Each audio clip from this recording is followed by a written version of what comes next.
En fait, c'est un cataclysme, au moment de l'annonce du diagnostic parce que, on est dans la enfin, moi, j'ai toujours vécu des «jolies grossesses» entre guillemets. J'ai toujours été très épanouie, un sentiment de me sentir complètement, invulnérable, quand je portais, mes enfants. Et là, d'un seul coup, effectivement, je me sentais très vulnérable. Mais on pense souvent que la chirurgie, c'est le pire moment. En fait, je crois que pour nous, c'était pas le pire moment. Le pire moment, les 48 heures, en fait, après la chirurgie.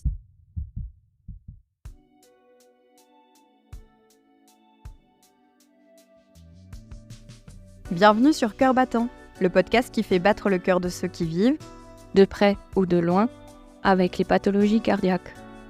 Nous sommes Mylène Et Fanny, deux sœurs unies par une histoire extraordinaire. L'une a soutenu, l'autre a survécu grâce à une greffe du cœur. Dans chaque épisode, nous vous invitons à plonger dans des récits authentiques et émouvants, à rencontrer ceux qui ont traversé des épreuves et ceux qui les accompagnent, le tout éclairé par les avis précieux de professionnels de la santé. Notre mission ? Vous donner les clés pour mieux comprendre, mieux vivre et mieux accompagner les pathologies cardiaques, tout en tissant un lien de confiance entre patients, aidants et soignants. Parce qu'ensemble, nous sommes plus forts et plus résilients. Nous vous invitons à nous rejoindre pour un nouvel épisode. Installez-vous confortablement. C'est parti.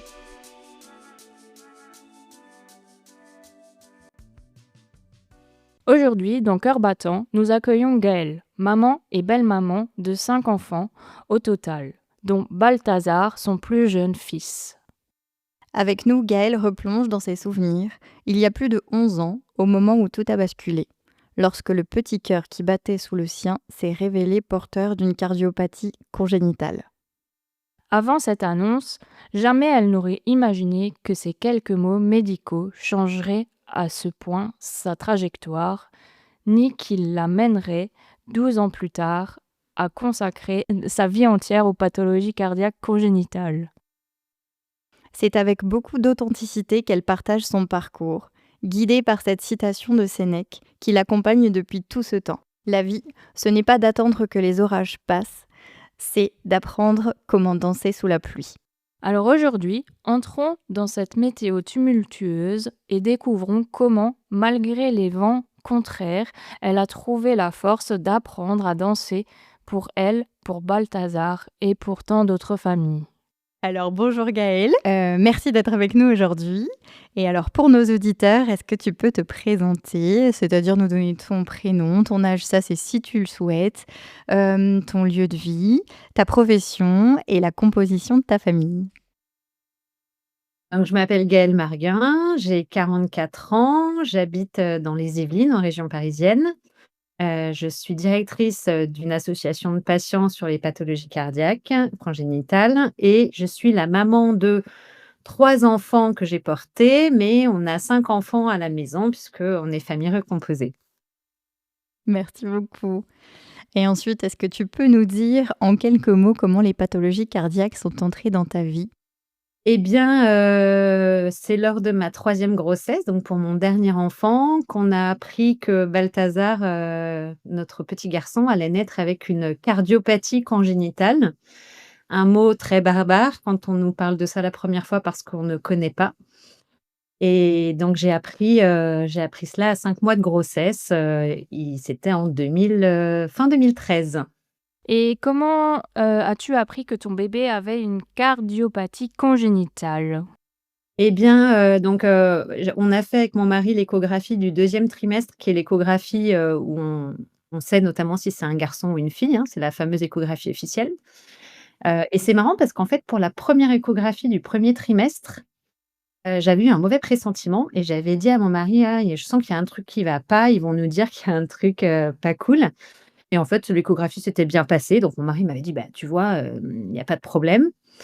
Et donc on arrive assez serein sur cette échographie du second semestre et on ne voulait pas savoir si c'était un garçon ou une fille puisqu'on avait déjà garçon et fille à la maison, donc on voulait se laisser cette surprise-là. Et on a vu que l'échographiste passait beaucoup, beaucoup, beaucoup trop de temps, sans parler, donc on a compris qu'il y avait quelque chose qui n'allait pas. et puis elle a fini par, nous dire d'aller dans la salle d'attente parce qu'elle voyait pas assez bien, tous les éléments, du bébé. Donc on s'est dit: «Bon, effectivement, il y a un truc qui va pas si elle nous demande de partir dans la salle d'attente», et elle nous a repris, ouais, 10 minutes, un quart d'heure plus tard. Elle a refait quelques examens et elle a fini par nous dire que Balthazar avait, un problème, enfin, elle voyait un problème au niveau du cœur. Il y avait des choses qui étaient pas, normales, on va dire, et donc elle nous a expliqué que c'était certainement, transposition des gros vaisseaux et qu'il fallait, faire une échographie cardiaque plus poussée avec un professionnel plus poussé.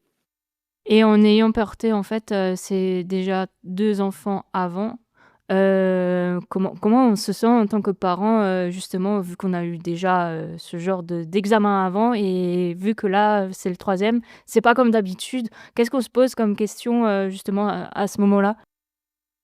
Bah, oui, c'est sûr, hein, c'est ce que je te disais, c'est le la on a bien vu tous les 2. On avait déjà vécu des échographies pour nos précédents enfants, et donc on a compris tout de suite au vu du délai de réflexion, du temps qu'elle passait sur mon ventre avec son matériel, qu'on a bien vu qu'il y avait un souci. Donc on s'était bien préparé. Néanmoins, la chance qu'on a eue, c'est que cette échographie, c'était un vendredi midi. On travaillait, on avait été, faire le rendez-vous entre 2 sur la pause déjeuner, du travail, et elle nous a tout de suite pris rendez-vous avec, un centre spécialisé. Donc elle a appelé en direct avec nous et elle a réussi à avoir un rendez-vous à 17h. Et je me souviens très bien, hein, effectivement des horaires et tout. Et elle a ren parce que, annulation de dernière minute, de l'autre côté, donc on a vraiment eu une bonne étoile ce jour-là parce qu'on a eu à attendre que l'après-midi avant d'avoir confirmation du diagnostic, et du coup, il a fallu aussi s'organiser pour, bah, on ne pouvait pas faire la sortie des enfants. Donc effectivement, il a fallu organiser. On a demandé à des copains de gérer la sortie des enfants pour que nous, on puisse se concentrer sur ce qu'on avait à nous annoncer. Mmh. Et justement, qu'est-ce qu'elle avait, annoncé à ce moment-là, en fait, cette je sais pas si c'était une gynécologue ou une sage-femme? Bah, la gynécologue, c'était une gynécologue obstétricienne qui nous a pris rendez qui nous a, qui a réalisé cette échographie, le midi. Donc elle nous a dit que c'était probablement une transposition des gros vaisseaux, mais à confirmer par le cardiopédiatre. Et donc on est allé à ce rendez-vous en fin de journée. Donc évidemment, on est retourné travailler le vendredi après-midi, mais autant vous dire que je pense que j'ai passé mon après-midi à regarder des trucs sur internet horribles. Ce qu'il ne faut pas faire, mais ce qu'on fait toutes évidemment. Et donc on est allé à ce rendez-vous, à 17h, et on a eu confirmation du diagnostic par le cardiopédiatre. Mais autant vous dire que sur cette annonce, on n'a pas vraiment retenu j'ai pas beaucoup de souvenirs de ce moment, de ce rendez-vous. Les mots du cardiopédiatre, je m'en souviens pas beaucoup. Souvent, on a un moment de sidération au moment de l'annonce de ce diagnostic, et moi, là, j'ai retenu TGV, comme le train, parce que c'est une transposition des gros vaisseaux. Donc j'ai retenu TGV et j'ai retenu 98 qui était le taux de réussite à la chirurgie. C'était ce qu'on nous avait annoncé, parce qu'évidemment, c'est la première question qu'on pose, et on nous a dit que c'était une malformation qui était très bien prise en charge, et qui on nous a expliqué que notre enfant, puisqu'on ne savait pas si c'était un garçon, hein, à ce moment-là, notre enfant serait opéré, dès les premiers jours de vie, et qu'on allait devoir forcément changer tout le parcours. C'est-à-dire que là où je devais coucher, dans une maternité que j'avais choisie, finalement là, il fallait revoir tout le parcours et changer du tout au tout, cette fin de grossesse et l'accouchement à venir. Et comment on se sent en tant que maman à ce moment-là?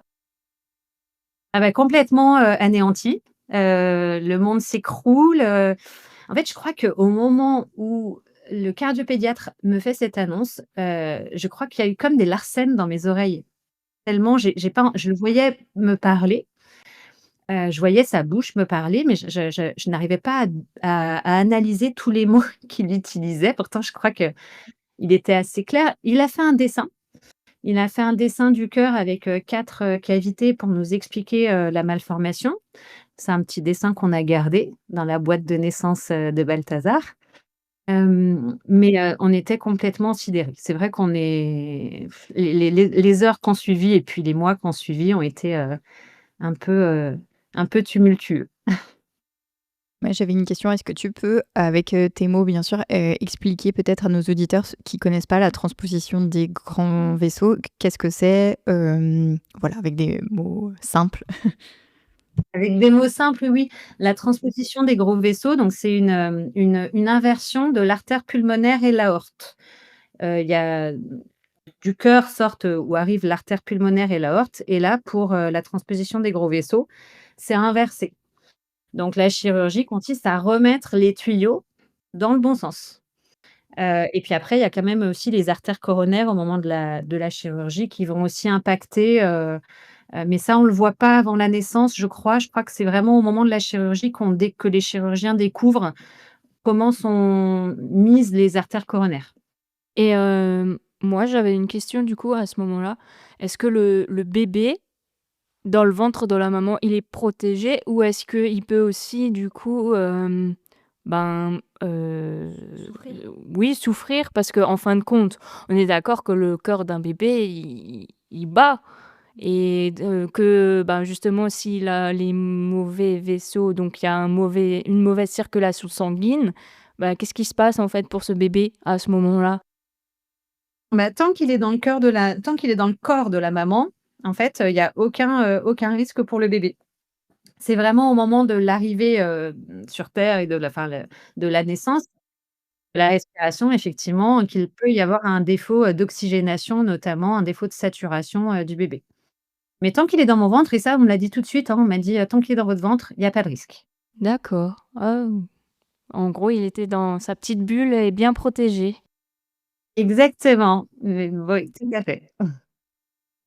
Et du coup, nous, on voulait savoir quel était l'impact du coup de ce diagnostic sur, sur la fin de ta grossesse. Parce que comme tu disais, ça change tout le plan initial, que ce soit le choix de ta maternité, le choix peut-être de ton accouchement que tu aurais peut-être souhaité qui est pas forcément possible et aussi l'après. Donc dans les premiers jours de vie, voire les premiers mois de vie, ça change beaucoup de choses. Est-ce que tu et ce qu'on voulait savoir, c'est aussi, est-ce que tu arrivais à te projeter du coup avec, avec ce petit bébé à venir? Bah, ça, en fait, c'est un cataclysme, au moment de l'annonce du diagnostic parce que, bah, on est dans la enfin, moi, j'ai toujours vécu des «jolies grossesses» entre guillemets. J'ai toujours été très épanouie, un sentiment de me sentir complètement, invulnérable, quand je portais, mes enfants et là, d'un seul coup, effectivement, je me sentais très vulnérable. Hem, donc en sortant du rendez-vous avec le cardiopédiatre, j'étais vraiment complètement, perdue avec mon mari. On a toujours été très communicants l'un envers l'autre, mais néanmoins, on avait aussi envie de se protéger l'un et l'autre sur nos propres peurs, sur nos propres projections. Il fallait aussi qu'on gère, la fratrie, et il fallait aussi qu'on gère la famille. Et pour exemple, quand on est sortis du rendez-vous chez le cardiopédiatre, on s'est sentis évidemment, on avait envie de partager ça avec des gens qui allaient nous soutenir et donc pour la petite histoire, on sort du rendez-vous et on appelle, mon beau-père, le père de mon mari, qui est un monsieur, costaud, et on lui annonce et là, il pleure et on était en haut-parleur dans la voiture et en fait, mon mari a raccroché. Il m'a regardé, il m'a dit: «OK, en fait, on va pas non seulement on a nos propres angoisses, nos propres peurs, mais il va falloir aussi qu'on gère l'angoisse et la peur des autres» et ça a été assez difficile effectivement de se dire: «OK, comment on va gérer, nous et les autres?» et donc on a eu chacun notre façon de faire. Moi, je me suis projetée dans des choses par exemple, j'ai fait une préparation à la grossesse, avec de la sophrologie, pour me permettre d'essayer d'être moins angoissée de l'arrivée de ce bébé et mon mari, lui, il a il a justement, suite à cet échange avec son papa, il a décidé de créer un blog pour, éviter de devoir, systématiquement raconter la même chose auprès de notre entourage et donc sur ce blog, en fait, c'était lui qui écrivait, il déchargeait, c'était sa façon à lui, de sortir les choses, quoi et sur la partie, projection, c'est vrai que, j'avais moi beaucoup de mal à me projeter sur l'arrivée de ce bébé. Par exemple, bah, on savait déjà pas si c'était un garçon ou une fille. Donc c'était difficile de se projeter avec ce bébé et on a demandé à l'équipe donc on a changé la structure où j'allais être prise en charge pour ma grossesse et l'accouchement. Donc j'ai été prise en charge finalement sur Paris, sur l'hôpital Necker Enfants Malades et nous avons eu la proposition d'être accompagnés par une psychologue, de l'équipe du diagnostic anténatal, ce qu'on a accepté et franchement, on a bien fait parce que c'était vraiment un chouette accompagnement et en discutant avec elle, on s'est rendu compte que finalement, on ne projetait pas un enfant, on projetait un petit cœur malade. Et donc on a décidé de finalement enfin d'ailleurs je suis sortie de ce rendez-vous, pareil c'était un midi et j'ai rappelé ma gynécologue dans le dos de mon mari pour dire: «Est-ce que vous vous souvenez si c'était un garçon ou une fille?» Elle m'a dit: «Non, non, je me souviens pas, mais si vous voulez venez entre 2, je vous prends entre 2». Et donc elle c'est là où elle m'a dit qu'on attendait un petit garçon. J'ai fait la surprise à mon mari le soir quand il est rentré, de lui dire que c'était un petit garçon et à partir de là, on a décidé de le prénommer, de lui donner un prénom.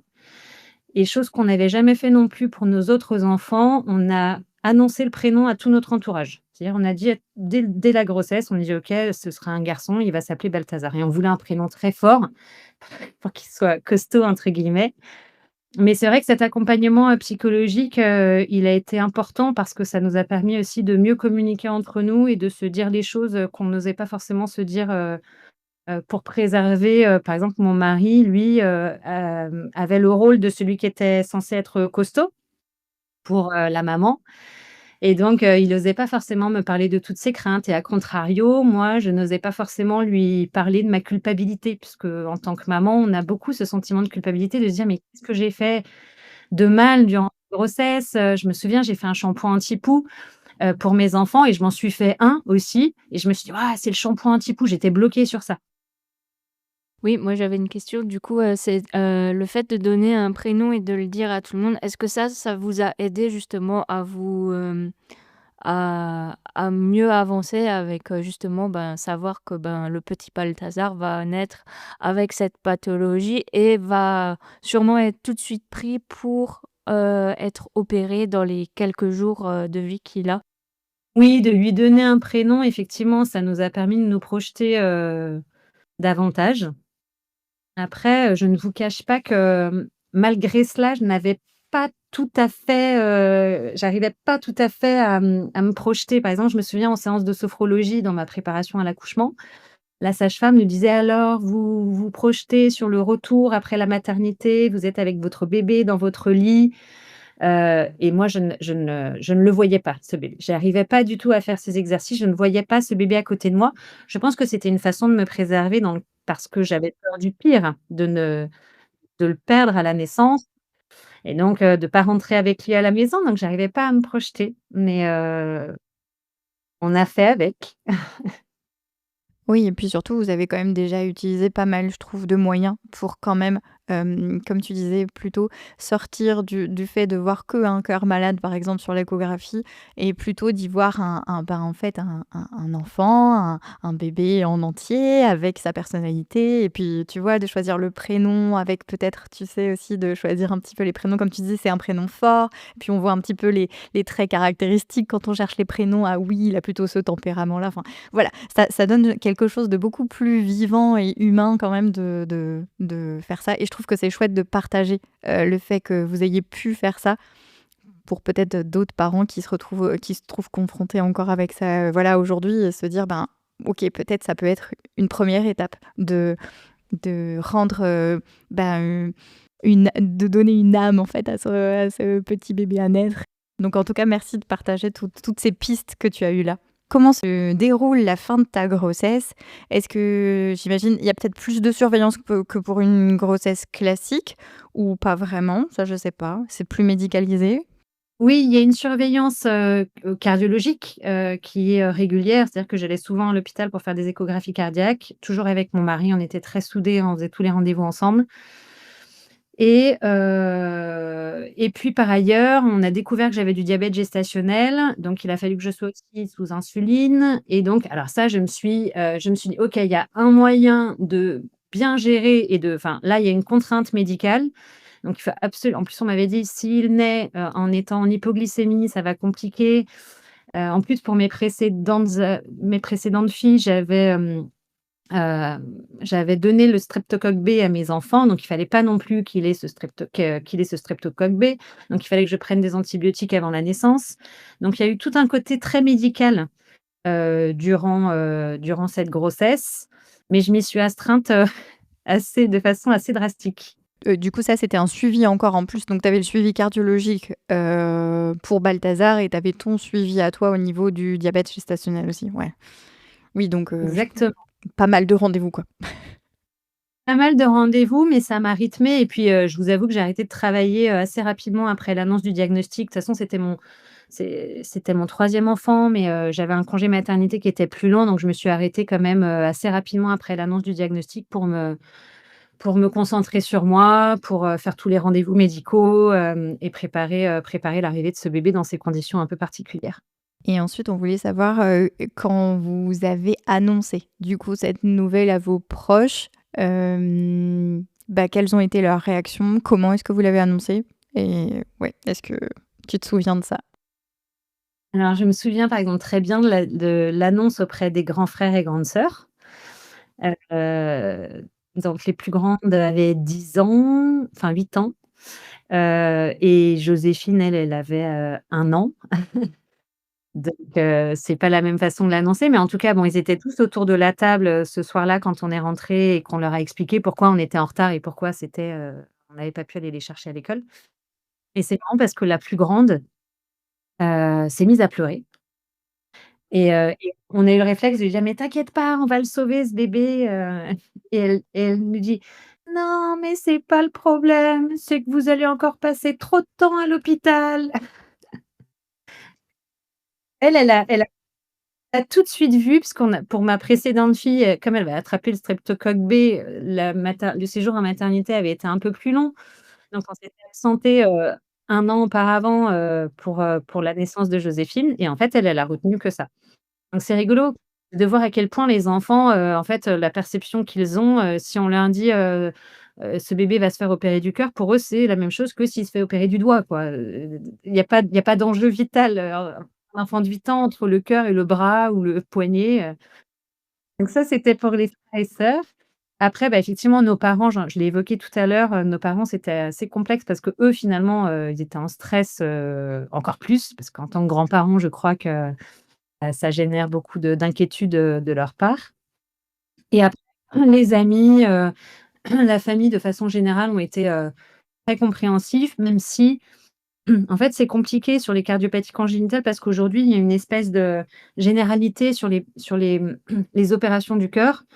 Ça devient assez «courant» entre guillemets et donc la réaction des gens, c'est: «Bon, ça va, c'est qu'une opération du cœur».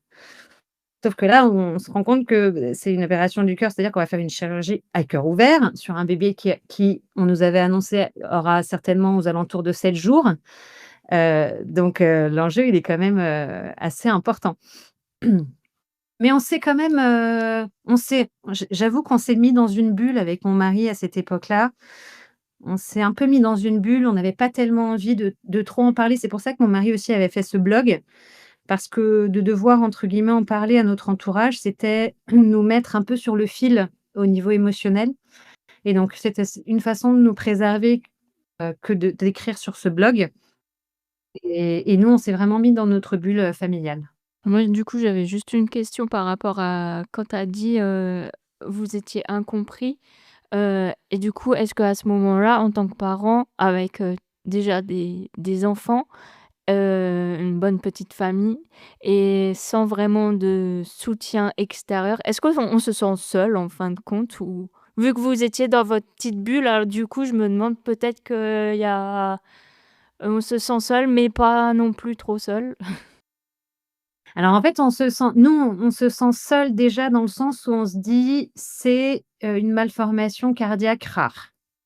C'est en fait ce qui nous fait nous sentir seuls. On avait l'impression qu'on était enfin on nous avait dit, hein: «C'est une malformation cardiaque, rare, bien prise en charge mais qui reste rare» et du coup, on avait l'impression qu'on était les premiers à «passer par là» entre guillemets quoi, qu'on était seuls au monde, dans cette, adversité. Et après en fait, on s'est nous-mêmes mis dans cette espèce de bulle. Donc mais par contre, on avait beaucoup de messages, pleins d'attention, qui ont fait qu'on se sentait soutenus malgré tout. Mais on avait besoin de se recentrer entre nous. C'était volontaire de notre part. Comment se passe l'accouchement? Alors l'accouchement, donc alors déjà on le programme, puisque comme c'est un troisième enfant, une troisième naissance, un troisième accouchement, et puis même sur une transposition des gros vaisseaux, il faut que l'équipe médicale, soit prête à intervenir, dès les premières minutes de vie. Donc c'était important de pouvoir accoucher dans les meilleures conditions, donc programmer. On a voulu nous le programmer le 1er avril, on a demandé à ce que ce soit le 2 parce qu'on trouvait que le 1er c'était pas top, comme poisson d'avril. Donc on s'est dit: «Non, le lendemain si c'est possible, c'est bien».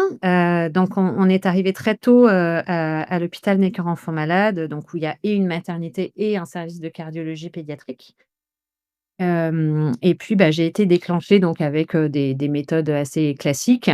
Bon, c'est sûr que c'est un peu plus douloureux, on dit, que, sur un accouchement, classique. J'avais pas été déclenchée pour mes précédentes, grossesses. Mais, en tout cas, c'était un accouchement qui était, pas si médicalisé que ça.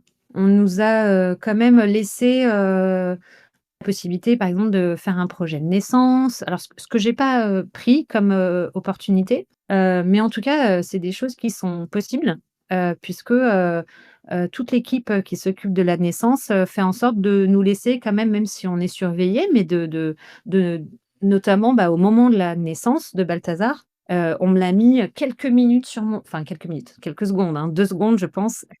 J'ai été le chercher et j'ai réussi à l'avoir 2 secondes sur mon ventre, mais en fait, ces 2 secondes, elles étaient tellement précieuses dans ce rapport à mon enfant et là, d'un seul coup, Balthazar prenait vie et en fait, toute cette crainte et ce défaut de projection que j'ai eu pendant ma grossesse, il a disparu à ce moment-là. Au moment où je l'ai rencontré et où il était sur mon ventre, j'ai senti une force incroyable et je me suis dit: «Ouais, en fait, il peut rien nous arriver». J'ai eu une confiance incroyable en ce petit bout et après, bon, ils l'ont pris très rapidement pour, l'examiner et s'assurer que tout allait bien. Sur une transposition des gros vaisseaux, on nous avait dit qu'il y aurait probablement une intervention, dans les premières heures de vie qui s'appelle la manœuvre de Rashkind. Alors c'est une intervention qui permet au sang de s'oxygéner. En fait, ils introduisent un petit ballonnet par le cordon ombilical, introduisent un petit cathéter, avec un petit ballonnet au bout qu'ils gonflent quand ils arrivent au moment du cœur pour essayer de créer un trou entre les 2 cloisons, pour faire en sorte que le sang s'oxygène. Donc ça, c'est souvent réalisé dans le cas des transpositions des gros vaisseaux. On nous avait prévenus et en fait, Balthazar n'en a pas eu besoin parce qu'il avait, une autre malformation associée, à sa transposition des gros vaisseaux qui a permis en fait, cette, circulation entre, les 2 ventricules. Donc il a pas eu besoin de cette manœuvre de Rashkin, donc il est revenu sous couveuse, quelques minutes, plus tard et on a pu, faire connaissance un peu plus longuement et d'ailleurs l'équipe nous a laissés tranquilles, tous les 3 pour faire connaissance, dans sa couveuse, donc ça, c'était un moment qui était très chouette. C'est super chouette et je trouve que, vu que c'est programmé, vu que les équipes sont vraiment là et elles savent pourquoi, l'accouchement est programmé et ce qu'elles doivent faire, je trouve que c'est aussi chouette aussi de laisser ces espaces de oui, de découverte de chacun, quoi. Enfin, c'est super important et comme tu disais, les quelques secondes où tu l'as tout de suite eu sur toi, ça a changé, toute ta perspective pour la suite et je trouve ça magique et c'est trop important de continuer à proposer des choses comme ça, même si c'est quelques secondes, parce que ça compte énormément. Et est-ce que du coup, tu peux nous raconter les premiers jours de vie de Balthazar? Est-ce qu'il y a des soins du coup, spécifiques liés à sa cardiopathie congénitale? Ou est-ce qu'au final, il y a pas vraiment de choses spécifiques à faire? Donc Balthazar a été opéré à 7 jours de vie. Donc, durant les 7 premiers jours de vie, il a été, transféré, dans le service de cardiologie, pédiatrique et congénitale. Heu et donc moi, au début, ben, j'avais ma chambre, de maternité pendant les 3 jours, je crois, de la maternité et dans sa chambre en cardiologie pédiatrique, on avait également la possibilité d'avoir un fauteuil qui se déplie en lit la nuit. Donc, Balthazar a été, assez ra dans au bout de le là, quand je vous racontais au moment de la naissance, il était dans sa couveuse. Ensuite, donc ils l'ont descendu en cardiologie pédiatrique le temps que moi on s'occupe du placenta, tout ça. Et j'ai pu le rejoindre, quelques heures après, donc il devait être 4 heures du matin, j'ai pu, le retrouver en service de cardio et là, c'était très drôle parce que, il était dans son petit lit, du service de cardio et je m'approche, je le caresse, je lui parle et là, il y a je sais pas si c'était une puéricultrice ou, une infirmière ou quoi qui vient me voir et qui me dit: «Est-ce que vous voulez, l'allaiter?» Et je lui réponds: «Ah bon? Mais j'ai le droit?» Co Comme si, j'étais et en fait, c'était le début de ce sentiment de: Est-ce que je peux faire ceci? Est-ce que je peux faire cela?» Et ça a duré pendant les 7 jours. En fait, on se sent un peu dépossédé de son rôle de maman, je trouve, à l'hôpital parce que forcément on peut pas c'est des enfants qui sont beaucoup, scopés, qui ont beaucoup de fils, qui ont beaucoup de machines autour d'eux et du coup, on sait pas trop comment s'y prendre. On a peur d'être maladroit et pourtant moi, c'était mon troisième, hein, mais et puis on savait pas si je savais pas si j'avais le droit ou quoi de l'allaiter, donc c'était voilà. Après Balthazar, durant les 7 premiers jours, il a pas eu de soins particuliers. Il a eu un suivi. En fait, on les opère, ces enfants, en général, au bout de 7 jours parce qu'on leur laisse déjà le temps de récupérer. On voit comment ils s'oxygènent, naturellement.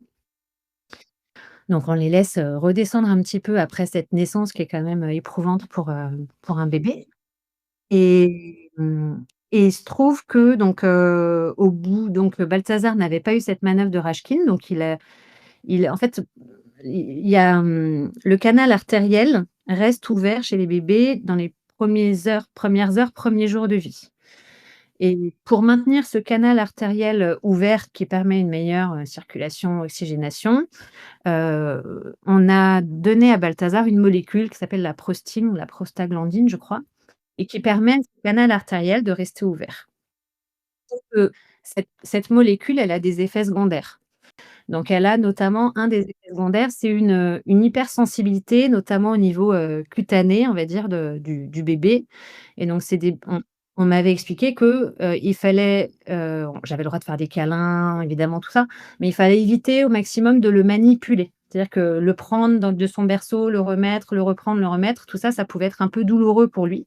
Et donc, je l'avais, très souvent, contre moi, quitte à avoir des crampes, j'osais pas aller aux toilettes, donc c'est vrai qu'on est restés, très fusionnels et j'essayais de le garder au maximum contre moi parce qu'on voit bien d'ailleurs, c'est marrant, hein, on voit quand ils sont scopés, on voit que bon, les battements cardiaques, sont bien meilleurs, quand ils sont en peau à peau, hein, ça a été prouvé. Donc on s'est dit, autant essayer de faire un maximum de profiter au maximum de ça. On a eu une frayeur au bout de 3, 4 jours de vie, je crois. Balthazar, d'un seul coup, tout s'est mis à biper, ça bipait dans tous les sens. En fait, il a fait une grosse, désaturation. C'était le canal artériel qui était en train de se refermer et donc là, ça bipe dans tous les sens, la saturation qui baisse, toute l'équipe médicale qui arrive en courant dans la chambre, et il faisait aussi la prostaglandine, ça donne aussi, ça fait des apnées et donc le bébé peut s'arrêter de respirer. Donc dans ces cas-là, il faut le réveiller un petit peu. Donc on a eu quand même une petite frayeur à ce moment-là, mais en fait, tout s'est bien passé et puis on nous a proposé aussi, ça a été compliqué aussi cette décision, on nous a proposé à un moment donné, il y a une médecin qui vient nous voir et qui nous dit: «Oui, il faudrait que je vous parle» et là, alors nous en tant que parents, on se dit: «OK, elle va nous annoncer une super mauvaise nouvelle quoi. Là, ça y est, c'est bon». Et donc, elle nous reçoit dans son bureau, elle nous dit: «Voilà, en fait, on a un souci, au niveau, du bloc opératoire ou quoi. On voudrait vous proposer peut-être d'être transférés dans un autre hôpital». Et donc là, on s'est dit: «Waouh, mais comment nous, on peut prendre la décision, de changer d'hôpital?» En plus, c'était un hôpital dans lequel j'avais moi des mauvais souvenirs. Donc je me suis dit: «Oh là là, je vais être dans un hôpital où j'ai des mauvais souvenirs, familiaux». Et puis en fait, on a pu rester parce que c'est à ce moment-là où Balthazar a commencé à désaturer. Donc finalement, on est resté. Il a été opéré à 7 jours. En fin de compte, on devient hyper vigilante, non? À justement, si le bébé, il peut faire des apnées et tout ça, on se met en mode, Ouais, robot super vigilant, non? En fin de compte, je sais pas. En fait, on était tout le temps en train de regarder les machines. C'est-à-dire comme ils sont scopés, on est tout le temps en train de regarder les machines et d'ailleurs, c'est ça aussi qui est difficile quand on rentre à la maison, c'est qu'ils sont plus, sous surveillance, au niveau des machines. Donc on n'a plus la saturation, les battements cardiaques, donc Oui, on est en hypervigilance constante et c'est vrai que moi, j'avais du mal à quitter la chambre, d'ailleurs la maternité, à un moment donné, ils m'ont dit: «Écoutez madame, il faudrait quand même qu'on s'occupe de vous, faut qu'on vous ausculte». Moi, j'étais tout le temps en cardiologie avec, Balthazar, donc ils allaient me chercher, ça va, c'était le couloir, à côté, donc ils venaient me chercher pour me dire: «Ce serait bien qu'on fasse aussi un petit point au niveau de votre, accouchement». Et c'est vrai que j'avais beaucoup de mal à quitter cette chambre, ouais. Et donc vous êtes une famille nombreuse et comment, avez-vous organisé la logistique, familiale pendant, l'hospitalisation de Balthazar? Ouais, c'est vrai que c'était un gros enjeu parce qu'on avait quand même les 4 autres enfants à gérer et il se trouve que c'est tombé assez bien en termes de timing puisque c'est tombé pendant les vacances de Pâques. Donc on a demandé à belle-maman, de gérer les enfants, ce qu'elle a fait avec, grand plaisir et c'était très appréciable de pouvoir compter sur, les grands-parents pour pouvoir, gérer les enfants et nous, pouvoir nous concentrer, sur notre fils, sans avoir, à gérer, ils sont partis en Normandie, les enfants, chez les grands-parents. Alors ils ont pu venir enfin, au début, ils sont restés, sur la région parisienne et on a demandé, à l'époque, c'était encore possible, on a demandé exceptionnellement à faire venir les enfants, les grands frères et grandes sœurs pour, rencontrer Balthazar avant la chirurgie, ça nous tenait à cœur. Et après, ils sont partis, donc ils ont pu rencontrer leur petit frère, mais enfin, rencontrer, c'est un bien grand mot, hein. Ils étaient à l'entrée de la chambre et on leur a montré, d à 3 mètres et ils ont fait un petit coucou et c'est tout. Mais c'était quand même important pour nous qu'ils puissent le voir et qu'ils puissent se rencontrer. Et après, ils sont partis en Normandie et on a pu, se concentrer, nous, sur ce qu'on avait à vivre avec notre enfant.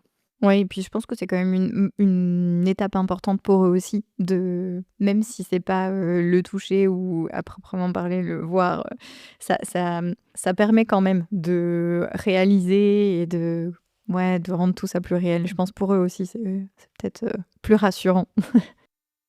Oui, même si je suis pas sûre qu'ils s'en souviennent, je leur ai pas demandé, à ce jour s'ils s'en souviennent, mais en tout cas, je pense que dans leur construction, ça, c'était important. Alors tu nous en avais déjà un petit peu parlé, mais je voulais savoir du coup dans quel état d'esprit tu étais en attendant, du coup durant les 7 jours où il faut attendre, la chirurgie. Est-ce que, donc tu savais que c'était à J+7, que l'opération allait avoir lieu? Ou plus ou moins? On nous a expliqué durant les premiers jours, on nous a dit: «Ce sera peut-être, jeudi prochain, ce sera peut-être mercredi», donc on avait une première date, je crois que ça devait être le mardi initialement et finalement ça a été repoussé au jeudi. Nous, on était, en mode pilotage automatique. Je crois que vraiment c'est un peu, la sensation qu'on avait. Moi, j'avais pas du tout envie de rencontrer d'autres parents. Il y avait une salle des parents, dans le service où on pouvait aller, se faire à manger ou se faire le café le matin, et je me souviens, j'avais ma tasse dans la chambre, de Balthazar et donc j'arrivais avec ma tasse dans la salle des parents et si je voyais un autre parent, je faisais demi-tour. Parce que j'avais peur d'entendre des choses, qui me feraient peur et je voulais rester focus en me disant: «Non, non, mais Balthazar, c'est un cas particulier, je veux pas entendre» et puis il y avait cette sensation de me dire: «Non, mais c'est pas si grave Balthazar. Là, si je rencontre d'autres parents, ça va être plus grave, ça va me mettre dans une difficulté». Donc je n et puis j'entendais des bruits dans les couloirs, il y a en fait les bruits des drains qui font glou glou glou glou glou glou glou comme ça. J'entendais ces bruits, je ne savais pas ce que ça voulait dire et je me disais: «Non, non, mais il y a des trucs qui se passent qui sont bizarres dans le service». J'avais pas posé la question de quels étaient ces bruits, je l'ai découvert après, quand Balthazar était opéré, qu'il a eu ses propres drains. Mais voilà, j'étais évidemment très inquiète, mais en mode pilotage automatique, voilà. Dépossédée de mon rôle de maman parce qu'effectivement, on peut pas habiller son enfant, parce qu'il reste en couche, hein, il fait chaud, et puis arrive le jour de l'opération. Du coup, tu étais avec, ton mari à ce moment-là? Pour le jour de l'opération? Oui, pour le jour de l'opération, bien sûr, on était ensemble. Alors c'était un matin très tôt, le jour de l'opération, donc moi j'avais pu dormir avec, Balthazar dans la chambre, dans le lit accompagnant et on a une infirmière, qui était super, qui nous a amenés au bloc opératoire. Enfin vraiment on a découvert le système hospitalier avec mon mari à ce moment-là et on a découvert le rôle des paramédicaux et cette infirmière, Aurélie, elle était, enfin on en a rencontré plein des super infirmières. Tout le personnel était vraiment aux petits soins. C'était tellement chouette de voir cette bienveillance Et donc cette infirmière me dit, «Bon alors, comment vous voulez partir aux portes du bloc? Est-ce que vous voulez prendre Balthazar dans vos bras ou est-ce que vous voulez le laisser dans son berceau?» Et là, moi, je dis à mon mari: «Non, non, je peux pas le prendre dans mes bras, j'ai pas la force». Et mon mari me dit: «Non, non, mais moi non plus, j'ai pas la force». Alors elle dit: «Bon, bah, c'est pas grave, vous pouvez le mettre dans le berceau». Et alors là, je dis à mon mari: «Mais non, mais on peut pas le mettre dans le berceau». Enfin, complètement perdue sur ce que je devais faire, de mieux pour mon fils. Et puis finalement, voilà, une force et je me dis: «Non, mais il faut que je le prenne». Donc je le prends dans mes bras. On va jusqu'aux portes du bloc opératoire avec mon mari et cette infirmière. Les portes s'ouvrent et là, on découvre, une équipe de professionnels qu'on n'avait jamais vus avant, puisque c'est une équipe, forcément qui s'occupe de la chirurgie, avec des couleurs de blouse différentes de celles du service dans lequel on est notamment. Et bah, et là, il faut laisser son bébé, à d'autres personnes. Mais en fait, je pensais que ce moment serait très difficile, mais je ne peux pas l'expliquer. Mais ce qu'on a vécu à ce moment-là, c'est qu'on a eu une confiance dans l'équipe. Je sais pas si c'était leur sourire, j'en sais rien, je me souviens même pas s'ils souriaient, mais en tout cas, il y avait 4, 5 personnes en face de nous et de toute façon, on s'est dit: «On n'a pas d'autre choix que de leur faire confiance». Donc voilà, fais-leur confiance, quoi. Et voilà, on laisse son enfant aux portes du bloc. Et et puis, bah, nous, il faut faire nos valises et «rentrer chez nous» entre guillemets. Enfin, il faut attendre, il devait être 7 heures du matin. Il nous a dit: «Vous revenez à 14 heures, quoi. On vous appellera s'il y a quoi que ce soit entre-temps, sinon on se retrouve à 14 heures». Vous étiez censés vous retrouver où après? Enfin, du coup, c'est Balthazar qui était dans quel service après l'opération? Alors il est parti en service de réanimation, de cardiologie, mais on avait rendez-vous devant le bureau du chirurgien. On nous avait donné rendez-vous à 14 heures devant le bureau du chirurgien. Donc on a débarrassé la chambre, on a ramené les affaires, chez nous, heu et puis après, bah, en fait, alors on avait la chance aussi, on est en région pa on habitait en région parisienne, déjà à l'époque donc bon après ça reste Paris donc c'est compliqué au niveau de la circulation donc on avait un copain qui nous avait prêté un scooter. Et en fait, on a fait tous nos trajets en scooter, durant cette période-là. Il y avait un espèce de sentiment de liberté quand je me souviens quand, donc on a déposé les affaires à la maison et on est reparti avec le scooter direction Paris en se disant: «De toute façon, on faut pas qu'on reste chez nous à rien faire». Et donc on est allé voir, le meilleur ami de mon mari et ma meilleure amie, ce matin-là.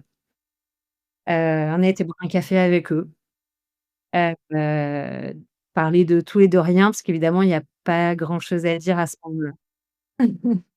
J'avais ce sentiment et en étant en scooter, un sentiment de voilà, de respirer, de c'était particulier et puis on s'est posé dans un restaurant à côté de Necker, pour, attendre, 14 heures. Évidemment, notre assiette est restée pleine, on n'a pas réussi à manger et puis on a attendu 14 heures et à 14 heures, le chirurgien est arrivé au bout du couloir et là, c'est terrible parce qu'en fait, on essaye de deviner, à la tête du chirurgien si ça s'est bien passé ou pas.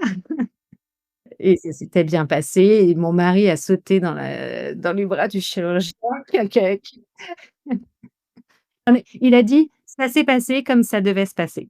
Ouais, mais j'imagine quand même le soulagement que ça doit être quand on entend ces mots de la part du chirurgien, se dire: «C'est bon». Mais on pense souvent que la chirurgie, c'est le pire moment. En fait, je crois que pour nous, c'était pas le pire moment. Le pire moment, les 48 heures, en fait, après la chirurgie, c'est-à-dire tout ce temps de en réanimation, de post-chirurgie, où là, pour le coup, c'est les montagnes russes. Je pense que vraiment, c'est cette période-là qui a été compliquée. Déjà, de découvrir son enfant après la chirurgie, c'était compliqué de voir toutes ces machines, de voir certains moments difficiles pour lui, en tout cas qu'on imagine. Et puis les bonnes nouvelles, les mauvaises nouvelles, enfin voilà, je pense que c'était ça qui était le plus dur. Mmh. Et est-ce que justement tu peux nous dire, du coup, comment est-ce que vous retrouvez Balthazar après l'opération? Est-ce que c'est impressionnant parce que c'est une opération à cœur ouvert, donc il y a une cicatrice quand même, déjà une opération à cœur ouvert sur une personne adulte, il y a déjà une grande cicatrice, mais j'imagine sur un bébé, ça doit être impressionnant? Oui, on retrouve Balthazar, donc on nous dit: «Vous pouvez aller en réanimation», donc on sonne aux portes de la réanimation et là, on nous dit: «On va venir vous chercher». Donc on attend dans une salle d'attente et en fait là le temps, je crois que ça a duré une demi heure. C'est juste qu'en fait ils avaient plein de trucs à faire, mais en fait nous pendant cette demi heure on s'est dit: «Oh là là, en fait il s'est passé un truc horrible».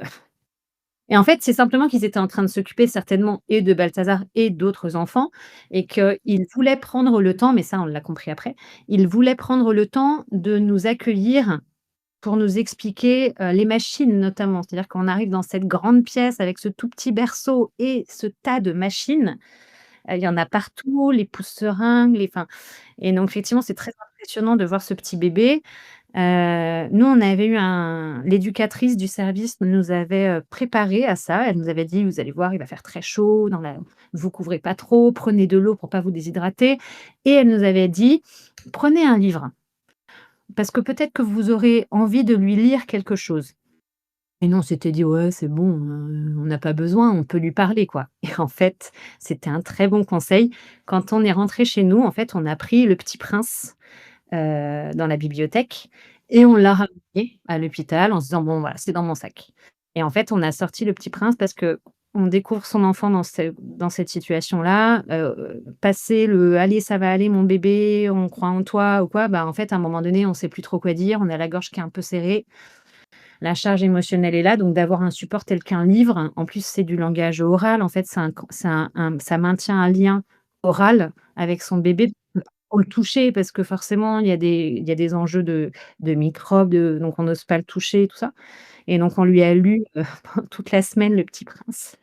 Et moi, c'était la question de donc du coup, il sort de la réanimation. Je pense que déjà, c'est une super bonne nouvelle parce qu'on sent que si c'est possible de le sortir de la réanimation, c'est que c'est positif, qu'il est il est capable de faire plein de choses par lui-même. Du coup, ça, c'est chouette. Et les suites, enfin, quels sont les soins qui sont, nécessaires ensuite? Et la question, c'est, est-ce qu'à ce moment-là, on vous prépare, vous, en tant que parents, à prendre ensuite le relais de certains soins, à la maison? Parce qu'il y a ça aussi, il y a pas, enfin, on est parents bien sûr, mais là, on devient parent soignant. C'est pas tout à fait pareil, quoi. En fait, sur ce type de chirurgie cardiaque où là, il y avait pas de traitement médicamenteux pour Balthazar, hein, quand il est sorti, de réanimation, il avait pas alors, il avait certainement encore, des antidouleurs, des choses comme ça en sortant de réanimation en service de cardio. Mais en fait, il n'y avait rien de particulier en termes de soins. Donc, nous, en tant que parents, on se laisse un petit peu guider, et puis je me souviens, on est resté, je crois, 2 jours en service de cardiologie et la veille de la sortir, le médecin est venu nous voir, faire un contrôle, voir Balthazar et elle nous regarde et elle nous dit: «Alors, vous voulez sortir bientôt?» On lui dit: «Bah oui, on a hâte maintenant de sortir». Elle nous dit: «Bon, bah, OK, c'est pour demain». Et là, on s'est dit: «Waouh, en fait, non, non, on n'est pas prêt. Enfin oui, oui, mais non, mais comment on va faire tout seul?» Et donc là, on a quand même eu à partir de ce moment-là, on a eu 24 heures sans scope, avec Balthazar. C'est-à-dire que on a eu ce qu'on appelle un bébé Wi-Fi, un bébé sans fil et je me souviens, j'ai la première fois que c'est arrivé, j'ai pris Balthazar dans mes bras et depuis que je le connaissais, il avait toujours été scopé avec plein de fils et là, je me souviens, j'ai dû faire un 360 sur moi-même, parce que j'avais l'impression de ça y est, j'étais quand même en sécurité parce que j'étais à l'hôpital, mais en même temps, je pouvais faire un 360 sur moi-même et je rêvais que d'une chose, c'était que Balthazar découvre le vent, l'air frais. J'avais très envie de ça. Ouais, c'était drôle. Mais il y avait pas de soins particuliers pour répondre à votre question, non, en fait, après, une fois le retour à la maison, à part les soins de la cicatrice et encore, on avait une infirmière qui passait pour s'occuper de la cicatrice, mais sinon, il y avait pas de soins particuliers. Il y a des vigilances à avoir s'il y a de la fièvre, mais en fait, il y a pas de soins particuliers. Bon, bah, du coup, c'était déjà une bonne chose et maintenant on passe au retour à la maison. Comment ça s'est passé? Justement, parlons-en parce que je pense que c'est un sujet, hein. Et oui, retour à la maison, bah, effectivement, en fait, là, on se rend compte que, on a l'impression qu'on a «gagné» entre guillemets, parce que, bah, Balthazar peut rentrer sentir le vent sur son visage, rencontrer ses frères et sœurs. Ses frères et sœurs, chacun à leur tour, ont pu le prendre dans les bras, faire la petite photo qui va bien, pour dire: «Ça y est, on est rentrés». Balthazar avait aussi beaucoup changé physiquement parce qu'entre la prostaglandine qui fait de l'œdème, donc qui fait un peu gonfler avant la chirurgie et après la chirurgie, où forcément en termes d'alimentation, j'ai pu allaiter Balthazar en fait, sauf pendant évidemment la période de réanimation où là, il était sédaté donc il pouvait pas, téter. Mais c'est vrai qu'entre sa naissance et sa sortie, en fait, son visage avait changé. Déjà, il avait perdu quand même pas mal de poids, et le retour à la maison, bah, effectivement, on prend nos marques, on se dit: «Waouh, on a vécu un truc un peu incroyable». On a envie d'annoncer la bonne nouvelle à tout le monde, enfin, on a et en même temps, on se dit: «Ouais, il faut pas trop de microbes et compagnie», donc on essaye de rester quand même un petit peu isolé. Et puis surtout, peur de on a peur de ce qui peut arriver parce que là, il est plus scopé, quoi. Donc évidemment, on surveille tout le temps quand il dort, on s'assure, on pose la main sur le torse pour s'assurer qu'il respire, on met le doigt sous son nez pour s'assurer qu'il y a bien une respiration et ça, je vous avoue que ça a duré quand même pas mal de temps et d'ailleurs, j'ai eu Balthazar dans ma chambre pendant très longtemps. Tu compares par rapport à tes autres enfants avant? Parce que ça aussi, du coup, tu sens qu'il y avait quand même un décalage, lié au fait qu'il ait été, hospitalisé aussi longtemps et qu'il ait subi, pas mal enfin non, l'opération et aussi des soins ensuite, Oui, spécifiques. oui, oui. Je pense, ça laisse des traces aussi, pour nous, en tant que parents, quoi. Enfin, je sais pas, est-ce qu'on peut parler de stress post-traumatique dans ce cas-là? Je pense que oui, clairement, parce que, moi, j'ai quand même la sensation que, je ne sais pas si les papas le vivent, de la même façon, mais en tout cas, les mamans ont déjà quand il y a un diagnostic qui est fait en prénatal, bah, on a cette grossesse où on se dit: «OK, il faut tenir le coup». Après, il y a la naissance où il faut gérer, il faut accoucher. Bon, bah, pour toute femme, un accouchement, c'est pas anodin, on a aussi le postpartum donc c'est fatigant, donc pendant toute la période d'hospitalisation, de Balthazar, en fait, moi, j'étais pas, Gaëlle, une femme qui vient d'accoucher, quoi. Mon pro par exemple, quand je disais tout à l'heure que je en scooter, je venais d'accoucher par voie basse et j'étais quand même en scooter sur les pavés parisiens, quoi. Donc mais c'était pas grave. Pour moi, j'étais que la maman, la guerrière et on y va, on y va. Et ce qui fait que quand on se retrouve à la maison et qu'en fait, il y a plus la psychologue du service, tout le monde dit: «Bon, bah, ça va, c'est bon, c'est fini, c'est derrière toi» et là, on se retrouve toute seule avec ton bébé. Heu, Papa va reprendre le travail, les grands sont à l'école et toi, tu te retrouves toute seule avec ton bébé. En fait, ouais, c'est quand même on est enfin, moi, je me souviens, j'étais fatiguée, j'étais heureuse, mais c'est vrai que c'était un moment qui était quand même assez, on a l'après-coup, en fait. On réalise tout ce qu'on vient de vivre, quoi. Et je pense que c'est important d'en parler parce que je pense déjà comme ça, retourner à la maison avec son bébé, qui n'a rien, hein, qui on va dire, grossesse classique et un accouchement, standard avec un bébé qui va bien.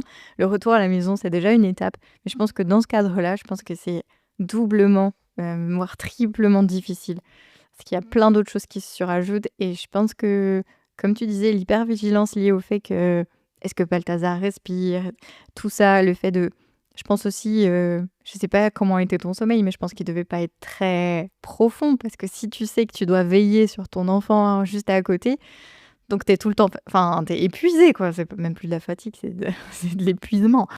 Moi, je me souviens que j'avais la nuit, j'avais ma main posée sur son c'est-à-dire que je dormais avec ma main il était au pied de mon lit et j'avais la main posée sur son torse. Effectivement et puis bon, il se réveillait beaucoup. Balthazar, encore aujourd'hui à 11 ans, a beaucoup de problèmes de sommeil, et donc c'est vrai que il a mis beaucoup de temps avant de faire ses nuits, donc c'est vrai que la fatigue s'est accumulée aussi au niveau de la maman et puis j'allaitais donc il fallait l'allaiter toute la nuit aussi. Et ça puise aussi dans les ressources, encore une fois dans nos ressources, c'est pas rien, hein, c'est de produire, le lait et d'allaiter donc ça chapeau, chapeau, franchement bravo. Et on voulait aussi savoir en tant que maman du coup de plusieurs enfants, est-ce que pour toi c'était évident de trouver du coup l'équilibre entre passer du temps, avec chacun de tes enfants, et en même temps, d'être là pour Balthazar si enfin voilà, je pense le quitter c'était compliqué? Est-ce que tu peux nous parler un petit peu de cet équilibre-là? Est-ce qu'il y avait des choses qui étaient plus difficiles pour toi? Est-ce qu'il y a des choses que tu aurais aimé, des choses, avec le recul où tu te dis: «Tiens, on aurait pu faire comme ça»? Qu'est-ce qui aurait pu améliorer toi ton quotidien? Voilà, toutes ces choses-là. Je crois que déjà quand on est, enfin nous c'était le 5e, de la fratrie et donc quand on est, parent de 5 enfants à la maison, je crois qu'on doit s'astreindre à une, discipline assez «militaire» entre guillemets. Heu et donc bah, tu vois, par exemple, sur le temps passé avec chaque enfant, nous, dès la 4e, dès Joséphine, on avait décidé de s'astreindre à, s'octroyer des plages horaires propres à chaque enfant. Chaque enfant avait le droit à son temps dédié pour un cinéma juste à 2, un restaurant juste à 2, une sortie juste tous les 2. Et ça, c'était pas du tout, «spontané» entre guillemets, c'est-à-dire qu'il fallait vraiment s'astreindre à faire ça. C'est vrai qu'avec l'arrivée de Balthazar, alors Balthazar a eu un suivi, cardio, il sera suivi tout au long de sa vie. Maintenant, il est suivi tous les ans, mais avant, il était suivi au début tous les 3 jours, après toutes les semaines, tous les 15 jours et après, en fait, durant sa première et enfin, jusqu'à il y a encore quelques années, il a eu quand même beaucoup de rendez-vous, autres, que cardio, avec de l'orthophonie, de la psychomote ou autre et donc c'est vrai que ça prend beaucoup de temps, mais surtout d'attention et donc on a et puis c'est le dernier de la famille, donc c'est vrai qu'on perd un peu patience, je crois, en tant que parent, en vieillissant et donc je crois qu'on a laissé beaucoup plus, passer de certaines choses à ce petit dernier. Alors je peux pas dire si c'est lié à sa cardiopathie congénitale ou juste au fait que c'est le dernier, je pense un petit peu tout. Hem, mais c'est vrai que les grands nous disent: «Oh là là, franchement, avec nous, c'était beaucoup plus rigide, qu'aujourd'hui, vous êtes quand même beaucoup plus cool, quoi». Non, moi j'avais envie de demander du coup, est-ce que en tant que parent, on s'en veut un peu du coup d'avoir, justement, pas forcément d'avoir un enfant malade, mais de devoir mettre un petit peu de côté du coup Oui, ces 4 autres oui, enfants? oui, franchement, et encore il y a pas longtemps, hein, par exemple, là, le rendez-vous annuel de Balthazar cette année, j'ai pas fait attention au calendrier, enfin, c'est l'hôpital qui nous convoque, hein, c'est pas nous qui prenons rendez-vous. En pédiatrie, c'est vraiment l'hôpital qui nous envoie une convocation et c'est tombé le jour de l'anniversaire de ma fille et dans ce cas, j'ai forcément mal vécu parce que: «Ah bah oui, mais tu as rendez-vous». Je dis: «Oui, écoute, il y a le rendez-vous, il est à 8h20 donc ça va, ça va pas te gâcher ta journée». Mais c'est vrai que, par exemple, Balthazar, quand il va à l'hôpital, bah, il sèche les cours, on va passer une journée à Paris, on va manger, au restaurant le midi, alors que les autres enfants n'ont pas ça. Donc forcément, ça crée des jalousies. Et est-ce qu'on doit tout le temps, expliquer pourquoi, comment, aux autres enfants pour qu'ils puissent mieux comprendre? Bah, je crois que nous, c'est comme ça, on discute pas, en fait, parce que l'expliquer, ça voudrait dire le justifier et je pense qu'on l'a expliqué au début, en expliquant que, bah, en fait, Balthazar avait besoin, et quand on a eu des enfants qui ont eu d'autres besoins, bah, on s'est parce que c'est la vie de famille, hein. Quand on a des enfants qui ont d'autres soucis de santé, bah, il faut s'occuper plus de celui-ci à ce moment-là. Donc voilà, on n'a pas trop eu à «justifier» entre guillemets, c'était assez, inné, enfin assez, spontané. En fin de compte, Balthazar, lui, il a juste le problème au niveau du cœur ou est-ce que, en fin de compte, quand il a grandi, il y a d'autres troubles qui sont apparus?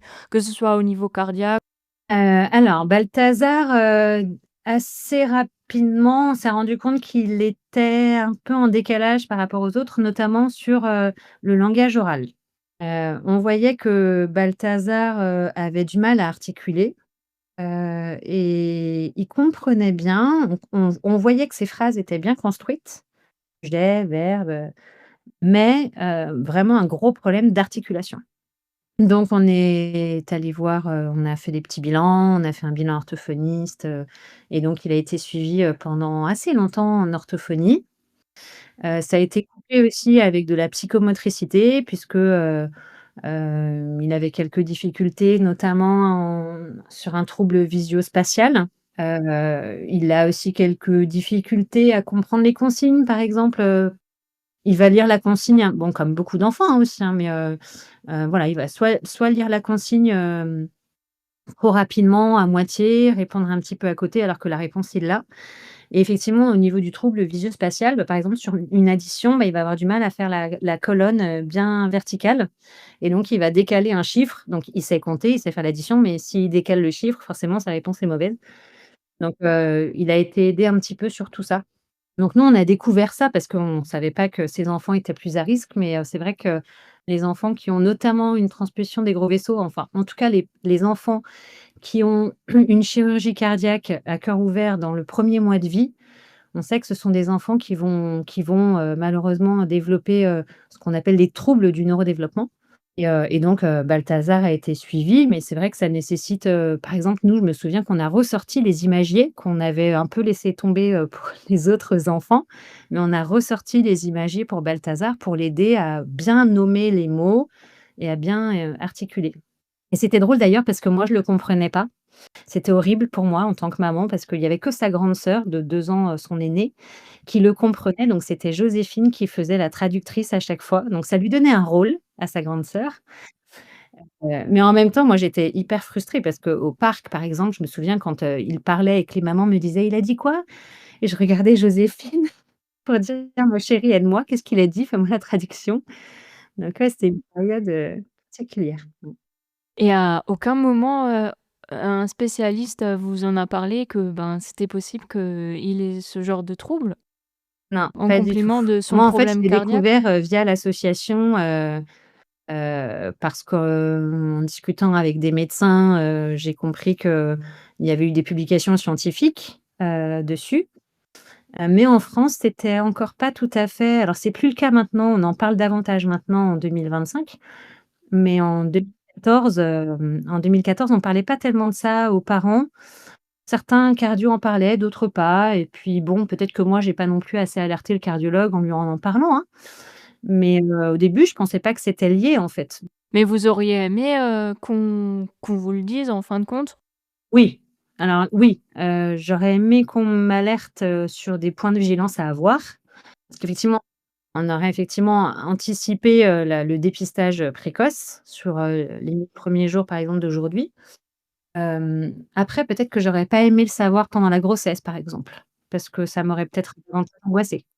Mais on dit souvent que ces enfants mais ont une résilience, incroyable parce que c'est vrai qu'ils ont été dès le départ dans une fragilité, une vulnérabilité, et donc en fait, ils s'adaptent systématiquement. Donc même quand ils ont des difficultés d'apprentissage, en fait, ils trouvent des solutions alternatives qui font qu'ils y arrivent quand même, quoi. Moi, je trouve ça incroyable. Est-ce que Maltazar, en fin de compte, enfin, je veux dire, est-ce qu'il s'est fait, des amis malgré tous ces, j'ai pas envie de dire, Ces heu péripéties, ou? oui, enfin, les bâtons dans les roues, est-ce qu'il a quand Ouais, même réussi ouais, à ouais, se faire des il amis? a aujourd'hui, il a plein d'amis. Alors, je vous cache pas qu'au début, quand il était à l'école, à la garderie ou à l'école maternelle, comme il ne parlait pas, sa façon de s'exprimer, c'était facilement avec le geste. C'était une période un peu difficile parce que, bah, forcément, il tapait un petit peu. C'était sa façon à lui de communiquer. Mais en fait, aujourd'hui, c'est un garçon qui est très sensible et très à l'é c'est, très à l'écoute de l'autre. C'est-à-dire que, par exemple, il va avoir, je sais pas, la dernière fois, il y avait mon oncle qui était chez moi pour m'aider à bricoler un truc, et Balthazar va aller chercher un verre d'eau pour lui proposer un verre d'eau, spontanément. Il est dans l'attention systématique envers l'autre. Donc il est très tourné vers, il perçoit des choses, il est très, je pense qu'il a une vraie intelligence émotionnelle, et donc c'est le bon copain, quoi. Aujourd'hui, à l'école, il est parfaitement intégré, alors évidemment, il y a beaucoup de parents dont je fais partie qui ont cette peur de la cicatrice et du regard des autres par rapport à la cicatrice. Je pense que c'est important aussi qu'on en parle. Moi, j'ai eu cette peur-là de me dire: «OK, comment ça va se passer?» Donc j'ai anticipé tout de suite quand il y a eu l'école, la piscine à l'école. Je me suis proposée tout de suite en tant que parent pour, pour venir, soigner, pour me dire: «OK, comment ça va réagir?» Et en fait, c'est drôle parce que ses copains lui ont dit: «Ah, tu as une cicatrice là?» Et Balthazar répond: «Bah oui, j'ai été opéré du cœur». «Ah oui, moi j'ai été opéré du genou la dernière fois». Ce qui me fait penser, du coup, à quand Balthazar, était encore, dans votre ventre, que la plus grande, 8 ans, elle elle disait que c'était Exactement. C'est pas grave que c'est l'opération. voilà. Oui, oui, c'est très drôle cette façon qu'on a, nous, en tant qu'adultes, de projeter les réponses et les projections des enfants. Mais en fait, non, les enfants sont assez, je pense qu'à cet âge-là, Balthazar a 11 ans, donc ça va encore, hein. Je pense que peut-être qu'après, à l'adolescence, Par exemple, là, je sais que l'été dernier, il était invité chez une copine et ils se sont baignés dans la piscine et la maman me dit quand je vais chercher Balthazar, elle me dit: «Bah, je suis désolée, il a voulu garder son t-shirt pour, se baigner». Et donc là, je me suis dit: «Ah, donc ça y est, il a pas voulu montrer sa cicatrice». Donc je vois quand même que lui commence à se questionner un petit peu sur son rapport à son corps. C'est tous des points super intéressants et de nommer les choses et de ouais, d'en parler, c'est intéressant aussi de partager là-dessus. Alors nous, on aime bien aussi dans nos interviews, c'est aller un peu plus loin que juste, voilà, le récit de la pathologie et d'élargir un petit peu. Sur le plan professionnel, quelles sont les options qui s'offrent à toi vu que, du coup, tu as un bébé et qui nécessite des soins, qui nécessite des rendez-vous médicaux réguliers, surtout la première année? Comment on jongle entre son milieu professionnel et son rôle de parent? Alors pour ma part, j'ai bénéficié d'un congé de présence parentale. Donc c'est un congé, spécifique, qui peut durer jusqu'à 3 ans, pour, s'occuper d'un enfant malade qui peut être pris soit à temps complet, soit, de façon partielle, quelques jours par mois, par exemple. Moi, je l'ai pris de façon complète, et ce pendant 1 an, pour pouvoir, ne pas mettre Balthazar en collectivité et donc j'ai et puis, bon, hein, c'était le 5e avec une grande famille, avec tout ce qu'on venait de vivre, c'était très bien comme ça. Donc j'ai bénéficié de ce congé de présence parentale pendant 1 an et puis en fait, après je suis pas retournée travailler au final, parce que entre-temps, en fait, j'ai fondé l'association, Petit Cœur de Beurre et finalement, j'avais pas tellement envie de retourner, dans mon métier, précédent, et donc je me suis dit que voilà, c'était l'opportunité de faire un petit peu le point sur ma carrière professionnelle et voir ce que j'allais faire de tout ça. Donc j'ai fait une rupture conventionnelle avec mon employeur, je ne suis pas retournée travailler. Mmh. On va consacrer un épisode spécifique, bien sûr, autour de l'association que tu as fondée avec ton mari. Mais on voulait quand même savoir du coup, parce que bien sûr, tout ce que vous avez vécu, durant cette première année de vie, je pense que ça change beaucoup de choses, à la fois, personnellement, intérieurement aussi et du coup aussi, forcément, on a peut-être envie de, professionnellement, d'autres choses. Et comment est venue l'idée, avec ton mari voilà, de vouloir partager ce que vous aviez, de vouloir remercier, de vouloir aider d'autres familles, comment est-ce que ça vous est venu? Alors en fait, il y avait 2 choses. D'une part, s'était senti seul dans le sens où on avait l'impression qu'on était tout seul et on avait créé ce blog avec mon mari et en fait, ce blog était resté ouvert. C'est-à-dire qu'on n'avait pas fermé les accessibilités à notre famille et nos amis et du coup, on a eu des messages de gens qui vivaient la même chose que nous dès la grossesse. Pendant la grossesse, on recevait des messages de gens, je me souviens une grand-mère, dont la petite fille allait se faire opérer juste après Balthazar de la même malformation et en fait, on s'est suivis et d'ailleurs, on est toujours en contact aujourd'hui, et je me souviens qu'on s'est dit: «Waouh, en fait, on n'est pas tout seul» et donc on avait créé un petit forum de discussion, sur, un réseau social, pour, qui s'appelait, Petit Cœur de Beurre pour pouvoir faire en sorte d'échanger entre familles qui vivaient un peu la même chose. Donc ça, c'était la première chose. C'était de se dire: «Bah, ouais, en fait, on n'est pas si seul que ça et peut-être qu'on a des questions, sur, est-ce que c'est normal si mon enfant, il a plein de» parce que Balthazar, la première année, il avait plein de reflux. Donc est-ce que c'est normal qu'il ait autant de reflux? Est-ce que c'est normal qu'il ait autant d'otites? Parce que Balthazar, la première année, il nous a fait otite sur otite sur otite, il était sous, traitement. Donc voilà, on avait un besoin d'échanger entre parents. Et puis la deuxième chose, c'est qu'on avait, vécu un passage, dans le système hospitalier, avec énormément de bienveillance et on avait envie de remercier les équipes médicales et paramédicales, et de les aider à faire encore mieux parce qu'on avait vu des choses à l'hôpital où on s'était dit: «Ouais», par exemple, la nuit, les filles, les infirmières, elles venaient donc elles prennent les constantes, toutes les 3 heures obligatoirement en cardio et en réanimation, plus régulièrement, mais toutes les 3 heures, elles doivent venir, prendre les constantes et donc il y a des néons dans une chambre d'hôpital et donc elles venaient avec, leur téléphone, allumer la lampe torche du téléphone et donc on s'est dit, ce serait bien de pouvoir aider, les équipes médicales à faire encore mieux parce que cette bienveillance-là, une petite anecdote, mais on en parle souvent avec mon mari, on pense souvent à cette dame. Une fois, j'étais à l'hôpital avec Balthazar et on décide avec mon mari d'aller boire un café à la cafétéria qui est au rez-de-chaussée. Très loin, hein. Je me dis: «Bon allez vas-y sors, va au rez-de-chaussée, c'est pas si loin que ça». On se prend un café, je re on arrive dans le couloir et là je reconnais les pleurs de mon bébé. Évidemment, je l'ai laissé tout seul et il s'est réveillé à ce moment-là, quoi. Culpabilité de dingue. Et on arrive dans la chambre et en fait là, il y avait une dame qui était en train de passer la serpillière devant la porte de sa chambre et qui lui chantait une berceuse. Et waouh! Et on s'est dit: «Waouh! Mais quelle bienveillance en fait de toute la chaîne de ce service hospitalier». Et donc on avait envie d'aider, ces équipes à faire encore mieux et à les remercier d'avoir tout simplement sauvé notre bébé, quoi.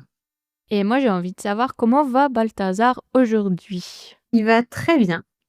Il a fait un tournoi de foot toute la journée hier, donc autant te dire qu'au niveau cardiaque, tout va bien. On a fait son contrôle cardio, il y a quelques jours et tout va très bien. Donc c'est un petit garçon, qui «pète le feu» entre guillemets, qui est très actif, qui fait beaucoup d'activités, effectivement sportives, qui a beaucoup d'amis. Enfin, c'est un garçon qui vit une vie, normale possible quoi, finalement. Donc il sera suivi tout au long de sa vie au niveau cardiaque. Je le laisserai tranquille pour l'instant évidemment, il a 11 ans, c'est moi qui l'amène, mais je le laisserai tranquille et prendre sa vie en main quand il aura 18 ans et prendre son envol au niveau de son suivi médical, même si je pense que je serai toujours un peu derrière. Mais pour faire son petit contrôle technique, comme on appelle ça. Ouais, j'appelle ça pareil. Mais moi, j'avais juste encore une question de curiosité. C'est quoi le risque de récidive? Alors là, Balthazar, il a bénéficié d'une, chirurgie qu'on appelle le switch artériel. Donc la principale ce qu'on cherche en fait au niveau des contrôles annuels, c'est s'il y a des fuites.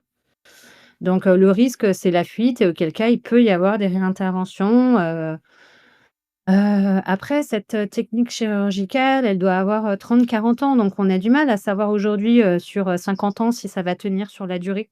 On ne sait pas, on verra. Il faut faire confiance à la vie. Bah, merci beaucoup pour ces précisions.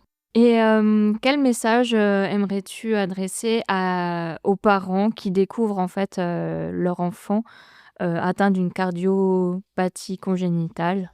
C'est une vie qui alors chaque cardiopathie congénitale est différente, donc je pourrais pas passer un message, «général» entre guillemets parce que ce serait trop simple, de passer un message général alors que chaque cas est différent.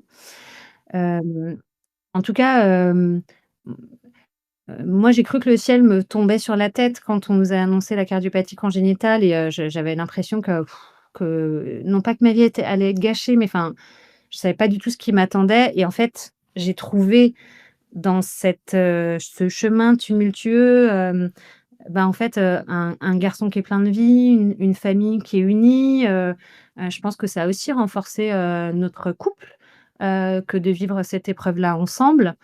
Je crois qu'il faut faire confiance à nos enfants aussi, faire confiance aux équipes médicales et puis, se dire que enfin moi j'ai plein de témoignages aujourd'hui de parents qui disent: «Mais en fait je regrette rien» parce que et c'est vrai que moi aujourd'hui je me dis: «Je peux pas dire que c'est une chance que la vie m'a offerte que d'avoir un enfant avec une malformation cardiaque», mais en tout cas j'en ai fait et c'est la phrase de Sénèque, de se dire: «Bah oui, c'est on va pas attendre que l'orage passe, on va apprendre à danser sous la pluie». En fait, de faire avec les événements qui nous arrivent quels qu'ils soient au niveau de notre santé. Souvent ça nous offre de nouvelles perspectives, un nouveau point de vue qui parfois, a quand même beaucoup de bénéfices. Donc et puis, c'est des enfants qui sont très résilients, qui sont moi je me souviens le cardio de Balthazar m'avait dit: «Vous allez voir, il fera du vélo sans les roues avant tout le monde» et bah, c'est vrai, il a fait du vélo sans les roues bien avant ses autres frères et sœurs. C'est un très beau message. Et pour finir, qu'aimerais-tu, qu'on vous souhaite à toi et à toute ta belle petite tribu, même grande tribu, j'ai envie de dire en fin de compte, pour la suite? Une vie la plus normale possible, en fait, que la cardiopathie ne soit pas, au cœur de nos problématiques familiales, si je puis dire. Donc ce qu'on peut nous souhaiter, c'est d'avoir une vie, avec cette famille recomposée, donc avec, des vrais frères, des vraies sœurs, des demi, des toute cette richesse-là d'une famille recomposée. Merci infiniment d'être venu témoigner aujourd'hui, à notre micro et de nous avoir partagé, Ouais, tous ces souvenirs qui soient, parfois bons, moins bons, mais en tout cas, tout le parcours parcouru depuis 11 années. Merci infiniment. Bah, merci à toutes les 2. Avec plaisir.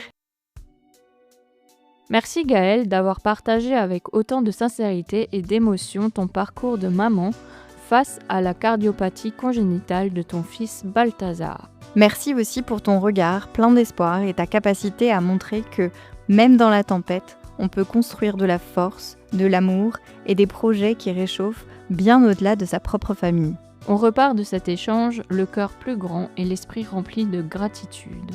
À toi, Gaëlle, à ta famille et à tous ceux qui, comme vous, apprennent à danser sous la pluie. Nous souhaitons de poursuivre ce chemin avec toujours autant de lumière et de liens forts. Merci à vous, auditeurs, d'avoir été avec nous aujourd'hui. On vous donne rendez-vous très vite pour découvrir dans le prochain épisode comment Gaëlle a transformé son expérience de maman en un magnifique projet collectif, la création de l'association Petit Cœur de Beurre.